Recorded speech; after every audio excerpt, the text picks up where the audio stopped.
예레미야서 33장 1절부터 3절 말씀입니다. 예레미야 33장 1절부터 3절 말씀을 제가 한 절 읽고 여러분이 한 절 읽고 교독하겠습니다. 예레미야 33장 1절부터 3절 말씀 제가 먼저 읽겠습니다. 예레미야가 아직 시위대 뜰에 갇혀 있을 때에 여호와의 말씀이 그에게 두 번째로 임하니라. 이르시되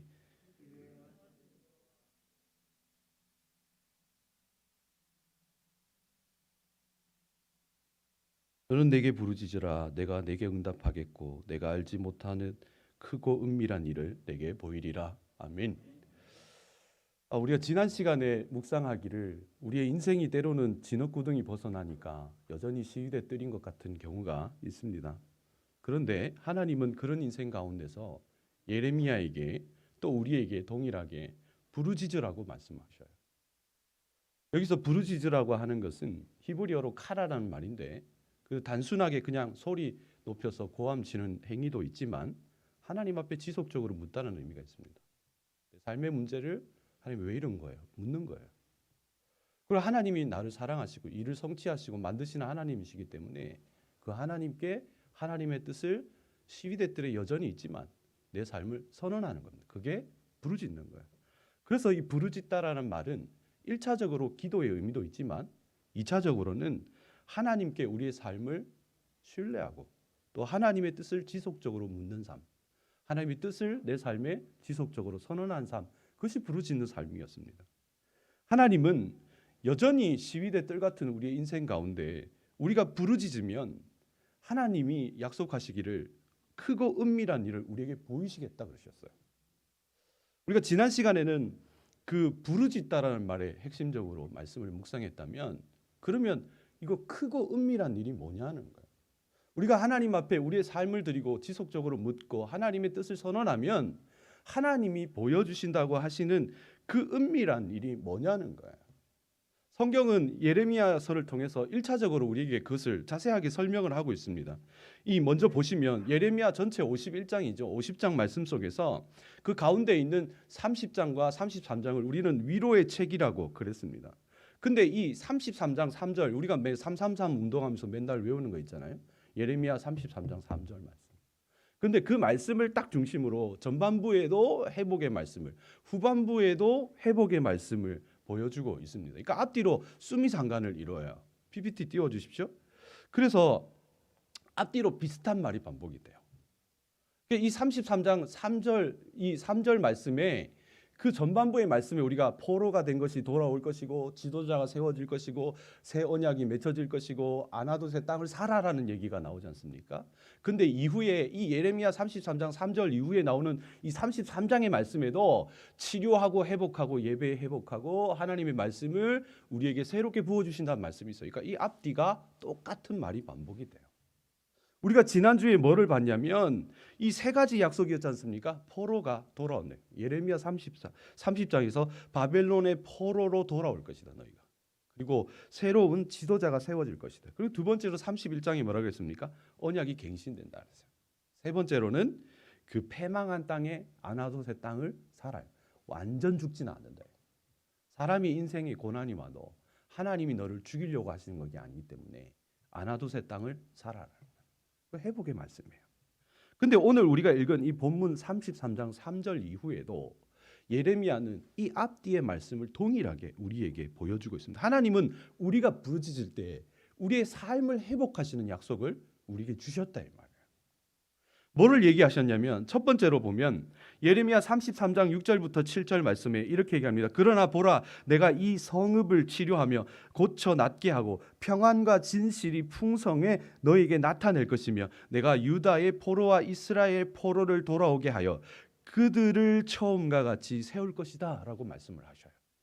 하나님은 그들에게 치료와 회복, 세움과 용서의 말씀을 하십니다. 너희가 부르짖으면 내가 너희를 고치마. 내가 너희가 부르짖으면 너희를 회복시키마. 내가 너희가 부르짖으면 너희에게 용서를 허락할 것이다. 이렇게 얘기하셔요. 두 번째로는 뭐를 말씀하셨냐면은 예레미야 33장 9절에 이 성읍이 세계 열방 앞에서 나의 기쁜 이름이 될 것이며 찬송과 영광이 될 것이요 그들은 내가 이 백성에게 베푼 모든 복을 들을 것이요 내가 이 성읍에 베푼 모든 복과 모든 평안으로 말미암아 두려워 떨리라 그랬어요. 경외하다는 거야. 하나님. 이 하나님의 신묘막측함을 너희가 경외하게 될 것이다. 하나님은 부르짖는 자에게 회복된 믿음의 백성의 삶을 우리에게 허락하신다 그랬어요. 그리고 세 번째로 뭐를 얘기하셨습니까? 33장 10절부터 11절 말씀. 우리 이 말씀 같이 한번 읽어보겠습니다. 33장 10절부터 11절 말씀. 여러분 성경을 보시고 같이 읽습니다. 시작. 여호와께서 이와 같이 말씀하시느니라. 너희가 가르쳐 말기를 황폐하여 사람도 없고 주민도 없고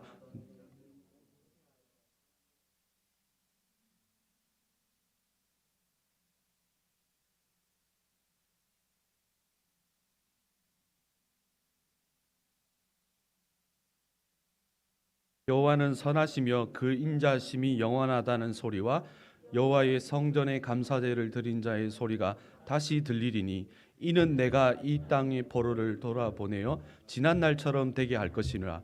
여호와의 말씀이니라 그랬어요. 하나님은 우리가 부르짖을 때 하나님 곁으로 우리를 돌아오게 하실 뿐만 아니라 그 백성의 삶을 회복시키고 그 백성이 하나님께 드리는 그 예배를 받아주신다 말씀하셨어요.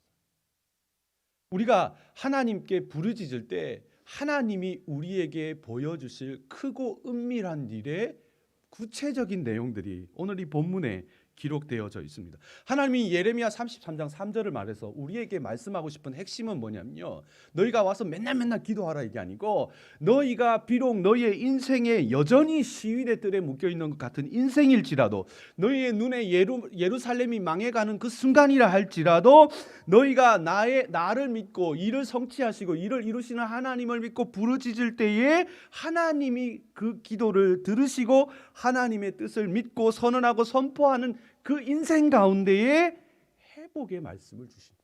회복의 은혜를 주신다고 말씀하셨어요.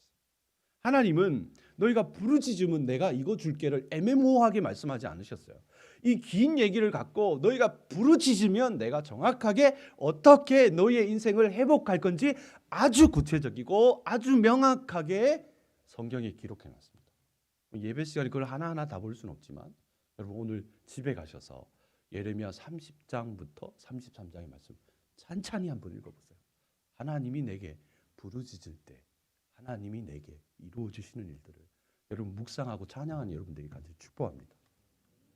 여러분 근데 우리가 많은 사람들이 하나님의 회복 그러면 우리가 그 하나님의 응답 그러면은 우리가 그 기도하고 우리가 생각하고 하나님께 부르짖을 때 우리의 기준이 딱 있어.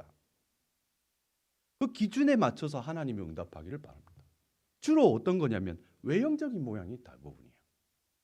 여러분 이스라엘 백성들도 자신들이 생각하는 자기가 바벨론 땅에서 돌아갔을 때에 하나님이 세워줘야 하는 그 외형적인 조건들이 딱 있었습니다. 크게 세 가지로 볼 수 있는데 그들이 우리가 하나님의 용서를 받고 하나님이 우리에게 회복해 줬다는 거 크게 세 가지요. 첫 번째는 자기 땅으로 돌아와야 돼요. 가나안 땅으로 돌아와야 돼요. 땅이 있어야 돼요. 두 번째로는 그들이 왕을 세워야 됩니다. 그 유대의 왕을 세워야 됩니다. 세 번째로는 성전을 회복시켜야 됩니다. 성전이 있어야 됩니다. 그 세 개예요. 그러니까 이 외에도 유대인들이 바라는 외형적인 조건들이 많지만 대부분 그 사실상의 그들의 소원의 전부는 외형적인 회복이에요. 여러분 우리가 하나님께 부르짖고 싶을 때 우리가 회복하고 싶은 조건이 뭡니까?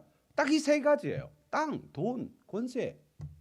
우리가 과거에 잘 살았던 사람은 잘 사는 모양, 내가 한때 잘 나갔으면 잘 나가던 그거 회복시켜 주려고 부르짖는 거야. 그런데 실제로 이 예레미야의 예언이 70년 후에 약 한 70년 후에 76년이라고 말하기도 여러 학자들에 따라 다르지만 70년으로 잡고 이 예레미야의 예언처럼 이스라엘 백성들이 그 바벨론의 포로로부터 돌아와요. 3번에 걸쳐서 돌아옵니다. 그리고는 그들이 돌아왔을 때 하나님은 스룹바벨을 통해서 그 총독을 세우시고요. 그리고 에스라라는 영적 지도자를 세우시고요. 그들의 스룹바벨의 성전이라고 하는 하나님의 성전을 회복시켜 주셨어요. 외형적인 조건이 모두 다 갖춰졌어요. 그런데 그 외형적인 조건의 회복이 딱 이루어졌을 때 성경은 굉장히 의외의 얘기를 기록을 합니다.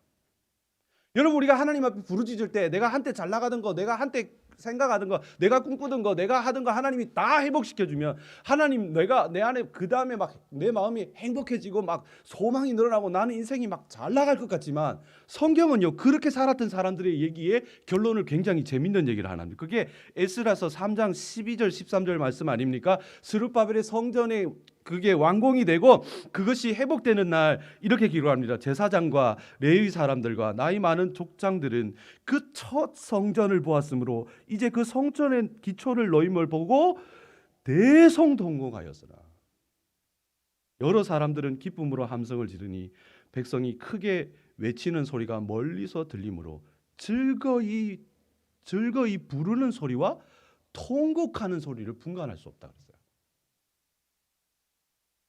여러분, 우리의 인생의 크고 은밀한 일을 외형적인 조건의 문제로만 갖추면 우리는 만족할 수가 없어요. 하나님 앞에 영광 돌릴 일이 없다는 거예요.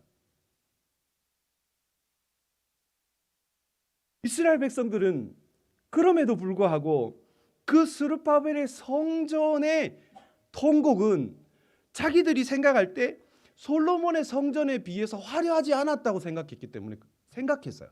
그리고 그들이 볼 때 그 하나님의 성전이 회복됐다고 생각할 때 그 규모가 충분하지 않다고 생각했어요. 그들은 그래서 역사적으로 어려움이 있을 때마다 성전에 모이고 성전을 지키기를 위하고 성전에 목숨을 걸어요. 그러면서 마침내 유대인들은 헤롯 성전이라고 하는 그 어느 때보다 크고 화려한 성전을 갖습니다. 실제로 그 규모도 화려함도 솔로몬의 성전보다 커요. 무려 46년 동이나 스룹바벨의 그 왜소한 성전을 중건하고 중수하고 다시 금박 붙이고 크게 외뜰을 만들고 솔로몬 행각을 만들고 무슨 뭐를 만들고 그렇게 막 크게 만들어 놓고는 그 결론이 뭐라 그럽니까? 그 성전을 보신 예수님이 요한복음 22장 19절에 너희가 이 성전을 헐어버려라. 내가 사흘 만에 일으키리라. 예수님의 결론이 뭡니까? 그게 하나님 없다는 거예요.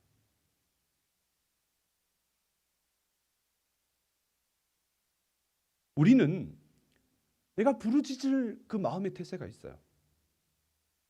뭐를 위해서? 하나님의 크고 은밀한 일을 위해서. 근데 하나님의 그 크고 은밀한 그 일의 회복, 그러니까 내 삶의 회복, 내 믿음의 회복, 교회의 회복을 항상 외형적이고 내가 갖춰놓은 조건에 맞춰서 이루기를 원합니다. 또 그것을 믿기를 원해요. 물론 1차적으로 먹고 사는 문제니까 있어야 되겠죠. 외형적으로 크면 좋죠. 그러나 하나님의 회복은 분명히 그 외형적인 조건만을 말하지 않는다는 거예요.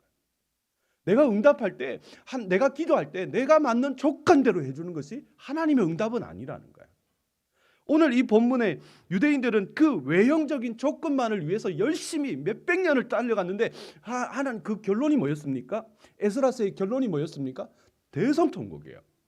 40년, 60년을 그 외형적인 성전을 회복을 위해서 달려가고 그 기둥에 금박치라고 미문이라 하는데 결론은 뭐였습니까? 그 미문이라는데 거지 앉아서 그냥 40년 동안 앉아 있는 거지 꼴이에요. 그게 성경이 사도행전이 그냥 그렇게 기록한 게 아니에요. 가장 화려한 미문의 사도행전은 그 시대에 가장 가난한 사람 거기 다 앉혀놨어요. 왜요? 복음의 능력이 아무것도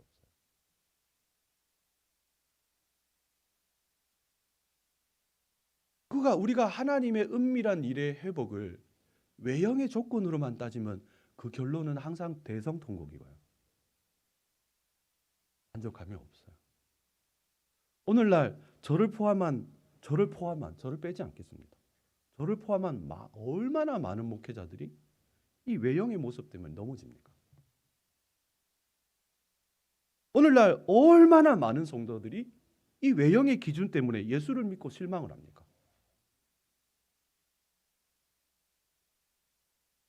그러나 하나님이 약속하신 크고 은밀한 일은 이 예레미야서에 보면 외형적의 회복뿐만 아니라 하나님이 진짜 회복하기를 원하시는 특별한 일들이 있어요. 오늘 이 본문에 기록이 돼 있어요.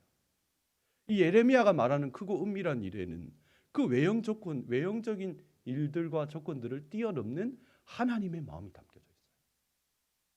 여러분, 첫 번째로 보시면 놀라운 게 뭐냐면 하나님의 크고 은밀한 일은 언젠가 이루어질 일이 아니라 하나님이 이미 시위대 뜰에서 이루신 일이에요. 여러분, 예레미야 33장 14절 15절 말씀, 이게 은밀한 크고 은밀한 일의 회복에 대한 내용을 쭉 말씀하시고 그 은밀하고 큰 일을 이루시는 하나님의 방법이 나와 있는데 그것이 33장 14절 15절입니다. 우리 같이 한 목소리 읽어보겠습니다. 예레미야 33장 14절 15절 같이 읽습니다. 시작.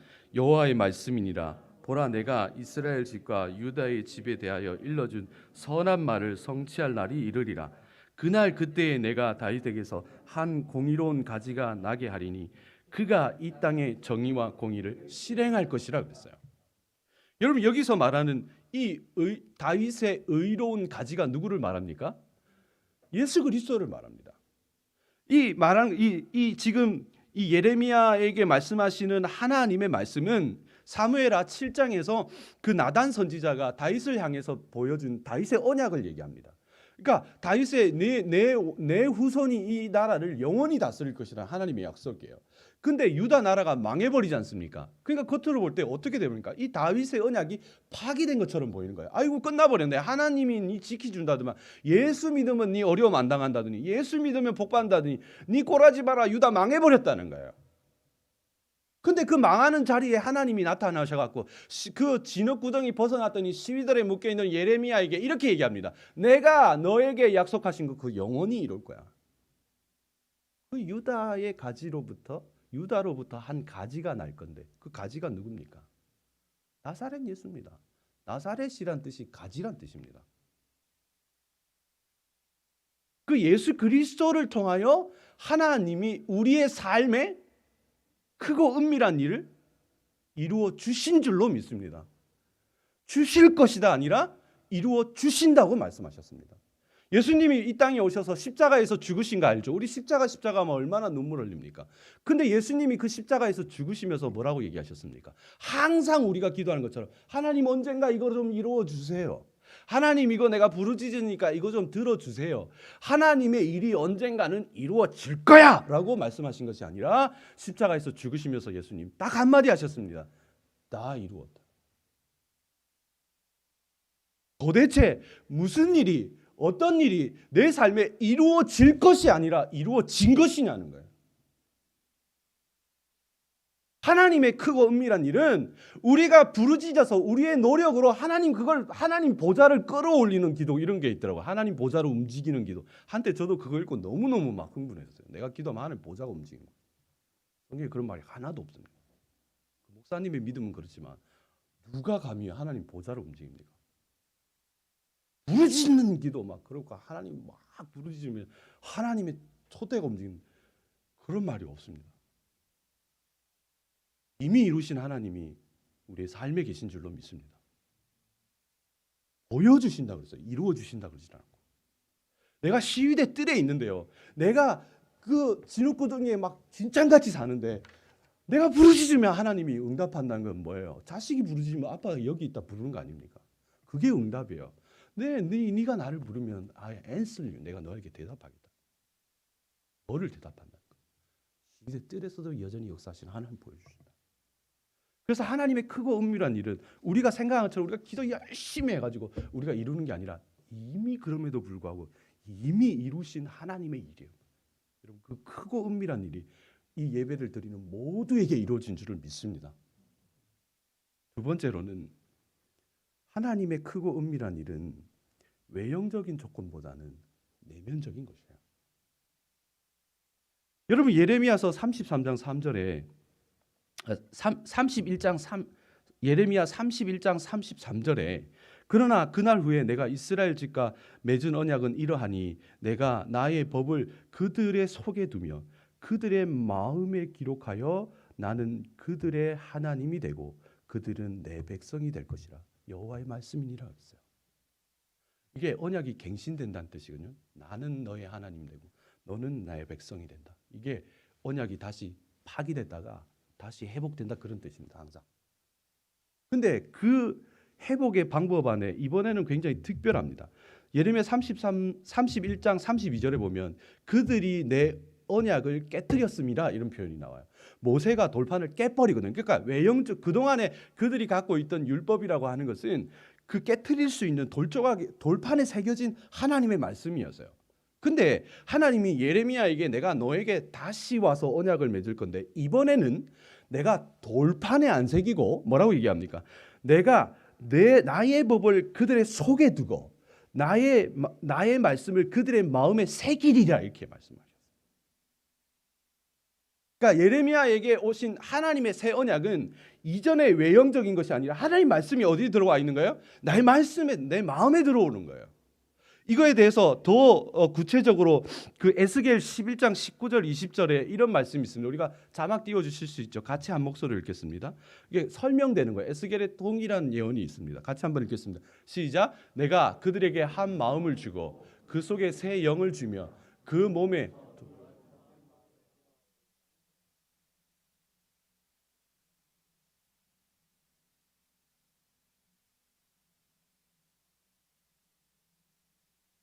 여러분 이게 우리의 삶에 하나님이 크고 은밀한 일을 보여주실 때는 내가 부르짖을 때 그 시위대 뜰에서 풀려나는 기적이 아니고 거기 있더니 내가 내 마음 안에 내 외형의 조건은 하나도 바뀔 게 없어요. 내가 부르짖어도 갑자기 죽은 사람 살아나지도 않아요. 내가 막 망해가는 그게 막 부도나는 어음이 갑자기 막 회복되지도 않아요. 그런데 그 마음 안에 하나님이 회복시켜 주시는 은혜가 있다니까요. 그 마음이 지켜지면 그 안에서 회복이 일어나는 줄로 믿습니다. 하나님이 주시는 이 예레미야의 크고 은밀한 문제, 물론 우리가 부르짖을 때 하나님이 복 주시고 하나님이 해결해 주신다고 성경에 기록이 되어 있습니다만은 적어도 이 예레미야 33장 3절에 말하는 크고 은밀한 문제의 회복 말씀조차 이 말만은 그런 외형적인 조건보다는 역사하시는 하나님의 은혜라는 거예요. 결론적으로 말하면 우리가 부르짖어야 될 줄로 믿습니다. 근데 뭐를 위해서 부르짖습니까? 하나님의 크고 은밀한 일. 근데 그 하나님의 크고 은밀한 일은요, 우리가 이 오늘 말씀을 통해서 깊이 묵상한 것처럼 우리가 하고 싶은 우리의 소원이 아니고 하나님이 자신의 뜻을 갖고 이미 이루시고 성취하신 일들이라는 거예요. 그리고 그 사실을 믿고 외형적인 조건에 앞서서 내면적으로 나에게 받아들여지고 누려지는 일이라는 거예요. 그래서 우리가 이 일들이 우리의 역사 속에서 부르짖고 하나님의 역사가 일어나면 우리가 시위대 뜰 같은 인생 속에서 누려지는 하나님의 평안과 은혜가 있을 줄로 믿습니다. 그래서 우리가 이 2주간의 말씀을 종합해 보면 이런 거예요. 그 예레미야 33장 3절의 말씀을 풀 센텐스로 제가 설명해서 다시 풀면 이런 거예요. 너희는 너희의 인생이 진흙구덩이에 있거나 시위대 뜰에 있거나 어디라도 환경과 처지와 상관없이 때로는 너희가 인간적으로 도저히 알지도 못하고 이해도 못하고 보지 않고 믿어지지 않더라도 하나님은 여전히 자신의 뜻을 가지시고 크고 은밀한 일을 이루셨고 이루어 가시고 이루어 가시는 분이라는 것을 믿는다면 그러면 너희는 어떻게 하라는 거예요? 부르짖으라는 거예요. 너희 그 인생의 환경 속에서 기도하라는 거예요. 하나님 앞에 물으라는 거예요. 그리고 너희의 인생 속에서 하나님의 뜻을 선언하라는 거예요. 선포하라는 거예요. 그러면은 어떻게 한다는 거예요?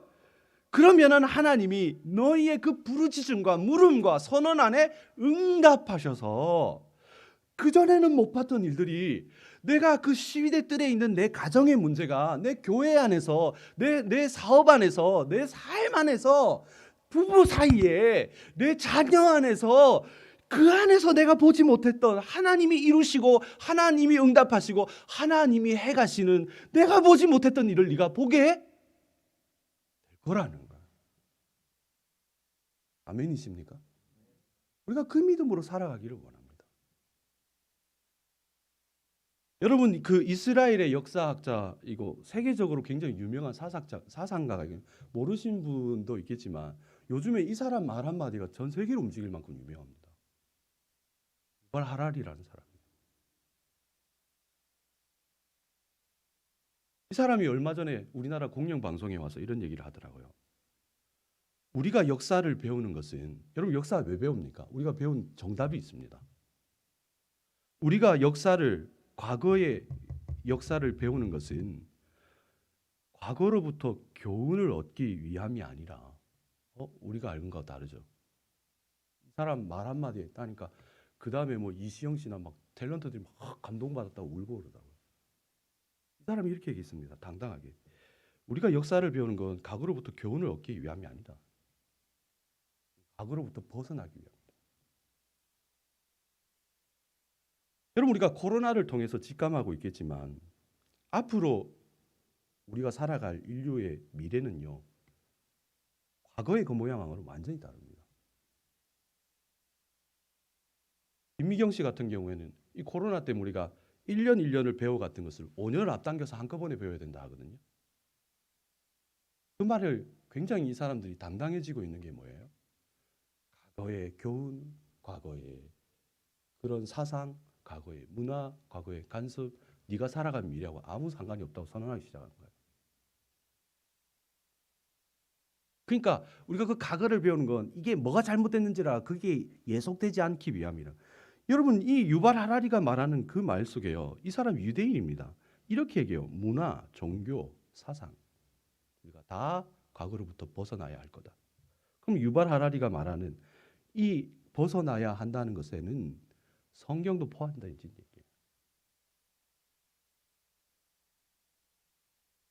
인류가 앞으로 살아가는 방법은 우리가 살아왔던 과거하고는 완전히 다를 거다. 근데 2000년에 이 책조가리를 왜 읽냐 이 말이에요. 유발 하라리가 말하는 거. 그거 좋다고 공영방송에 다 댓글 달고 기독교인도 달았을지도 몰라요. 저는 그 말을 듣고 너무 무섭고 전율했어요. 앞으로 도대체 어떤 세상이 오는가.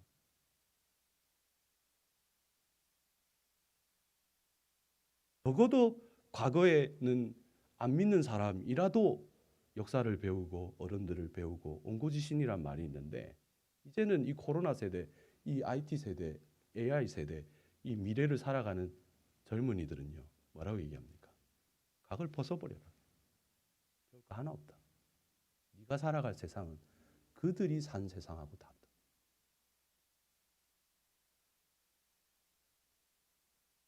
여러분 이런 이 문화의 세태 속에는 성경이라고 자유롭질 못합니다. 근데 제가 그 유발 하라리의 말을 듣고 내내 생각을 해봤어요. 여러분 이 성경이라는 것은 우리가 알고 있는 일반적인 도덕책이 아닙니다. 이 성경은 훌륭한 명언집도 아닙니다. 성경도 물론 교훈이나 도덕들이 포함되어 있지만 성경은요 다른 책과는 특별함이 있습니다. 성경은 과거와 현재와 미래를 이어주는 아주 독특한 요소가 있어요. 성경 안에. 그게 뭔 것 같습니까? 예언입니다. 예언. 신학적으로 말하면 언약적 약속이에요.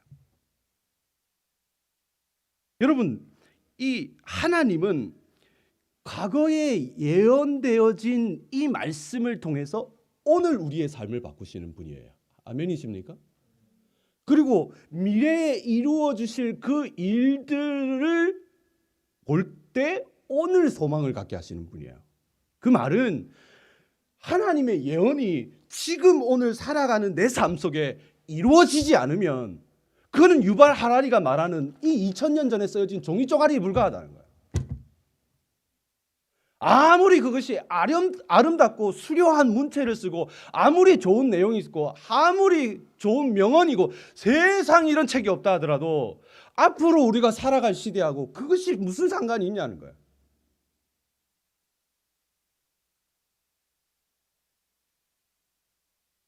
여러분 우리는 이런 세대 가운데 하나님의 말씀을 보여줘야 할 사명이 있는 사람들로 믿습니다. 근데 어떻게 해야 돼요? 그 예레미야의 33장 3절 말씀을 야, 이 멋있지 않냐? 너는 내게 부르짖으라 내가 응답할. 저 이게 참 이 말이 예쁘고 막 멋있잖아요. 막 힘이 있고 그랬고 저 참 많이 외웠던 거예요. 너는 부르짖으라 내게 응답하겠고 내가 내게 응답하겠고 내가 알지 못하는 크고 비밀한 일을 내게 보이리라 보이리라 보이리라. 엥? 아무 소용이 없어요. 그 말씀이 진짜 살아서 내 삶 속에 역사할 때 유발 하라리 같은 사람들의 조롱과 비난이 무색해지는 거예요. 2000년 전에 그 말씀이 오늘 내 삶에 크고 은밀한 일이 내 삶에 와 있는 걸 보여줄 수 있어야 자식들이 살아요.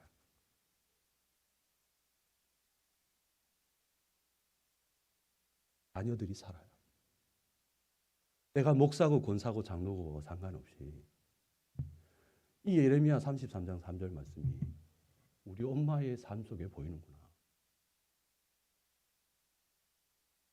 우리 아빠가 목사가 될 건데 우리 아빠의 삶 속에 보이는구나. 과거의 예언이 오늘과 연결되지 않는 이상 더 이상 성경을 세상에 외쳐봐야 아무 소용이 없어요.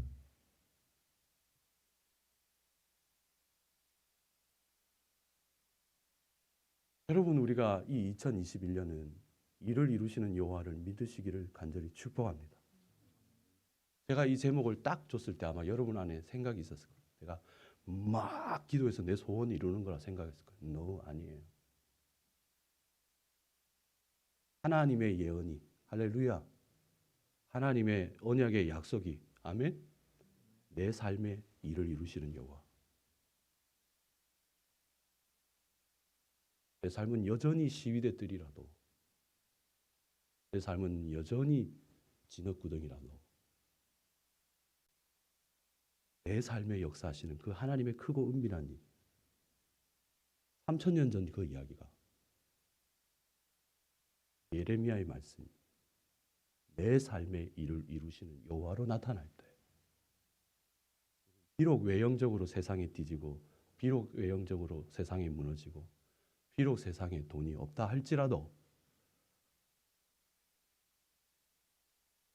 그 하나님의 말씀을 이루시는 인생이 되는 줄로 믿습니다. 성도가 될 줄로 믿습니다.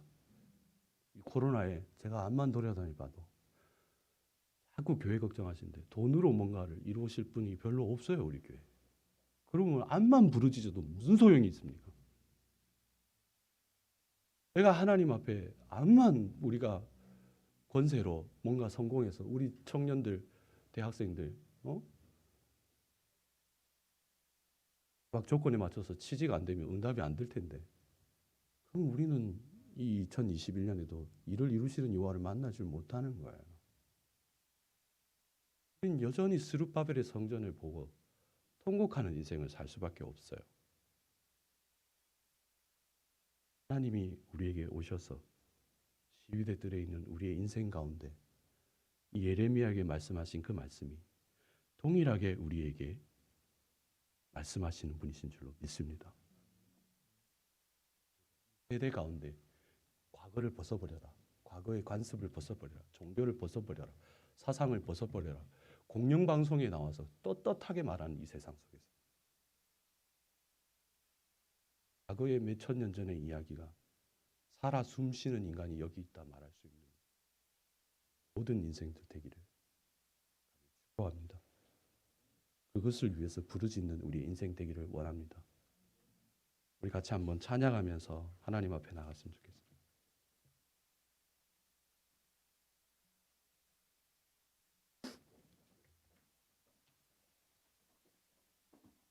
제가 어제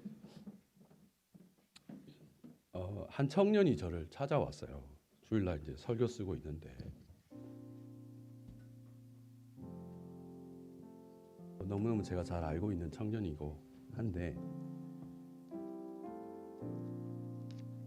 우리 교회보다 좀 힘든 교회를 섬기러 가겠다 하더라고요. 그래서 제가 가라 그랬어요. 가도 되겠다 얘기했어요. 근데 제가 그 청년한테 그 말을 하고 돌아오는 길에 가까이서 막 울었어요. 그 청년이 가는 게 슬픈 게 아니고, 그 청년에게 제가 못해줘서 그런 것도 아니고,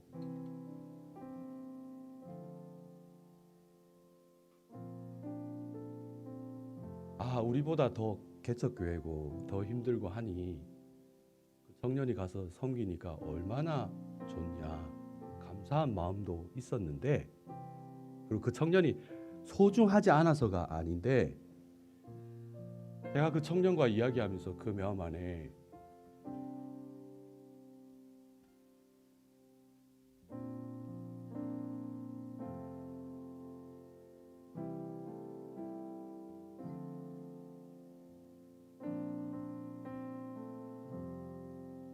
너 하나쯤 없어도 되겠다.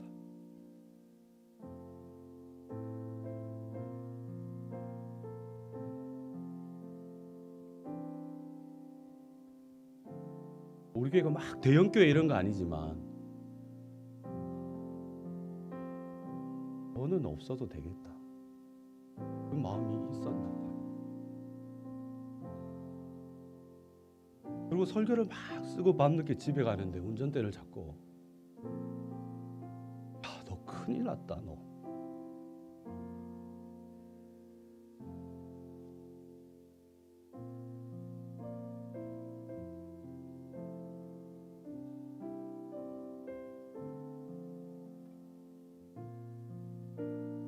너 어쩌다가 그렇게 됐냐. 그 마음이 드는데 너무 마음이 아픈 거야.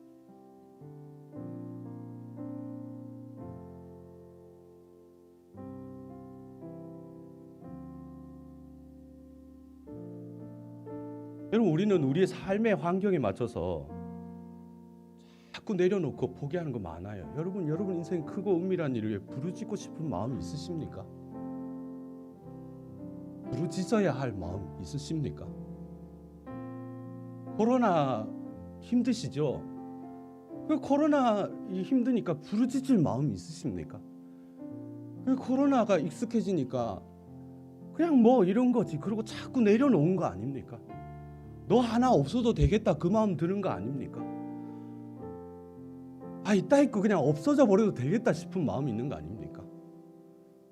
그냥 뭐 다 그런 거 아니냐 그러고 내려놓는 거 아닙니까? 시위대들에 오래 살다 보니 부르짖을 마음도 없어지는 거 아닙니까? 내가 시위대들을 그냥 왔습니까? 산전수전 다 긋고 공중전 긋고 진흙탕 지나서 시위대들 또 오니 거기서 무슨 놈을 부르짖을 마음이 있으십니까? 없는 거 아닙니까? 하나님이 크고 은밀한 문제를 아무리 내가 너에게 복 주마, 내가 너의 가정을 회복해 주마, 너의 믿음을 주마, 너의 삶에 동행하마, 너의 믿음을 주마, 내가 너에게 일을 이루마, 내가 너는 보이지 않지만 너의 삶에 여전히 내가 역사하고 내가 너에게 말하고 있지 않냐? 라고 말해도 나는 시위대들에 갇혀서 부르짖을 마음이 없는 거 아닙니까? 하나님 앞에 물어볼 마음이 없는 거 아닙니까? 하나님 앞에 간구할 마음이 없는 거 아닙니까? 내 삶, 내 인생 그냥 갇혀 죽을 텐데 뭔 놈은 선언할 일이 있습니까?